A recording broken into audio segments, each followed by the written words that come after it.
தன் கைப்பையை சோஃபாவில் எரிந்து கொண்டே இனி நான் சுகந்தியோடு ஒரு காலம் பேச மாட்டேன் என்று கத்தினாள் அலுவலகத்திலிருந்து திரும்பிய ராணி.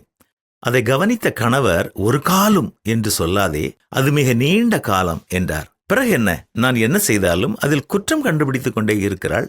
அவளுக்கு வேறு வேலை கொடுக்கப்பட்டிருந்தாலும் அடிக்கடி என் வேலையில் குறுக்கிடுகிறாள் என்று புலம்பினாள். சரி, சீக்கிரம் காஃபி போடு, இன்று நாம் பெரியம்மாவை போய் பார்க்க வேண்டும் என்றார் கணவர். காஃபி போட்டு 2 பேரும் குடித்த பின்பு பெரியம்மா வீட்டை நோக்கி புறப்பட்டு போனார்கள். பெரியம்மாவிற்கு உதவி செய்யும் பெண் கதவை திறக்கவே பெரியம்மாவின் அருகே சென்றார்கள்.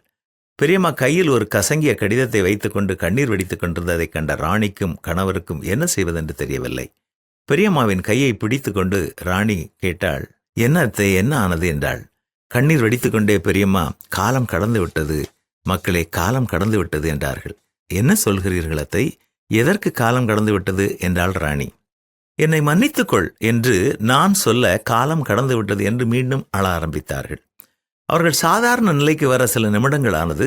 வீட்டிற்கு திரும்பி வரும்பொழுதுதான் காரில் ஏறியவுடன் பெரியம்மாவின் அழுகைக்கு காரணம் உங்களுக்கு தெரியுமா என்று கேட்டாள் ராணி.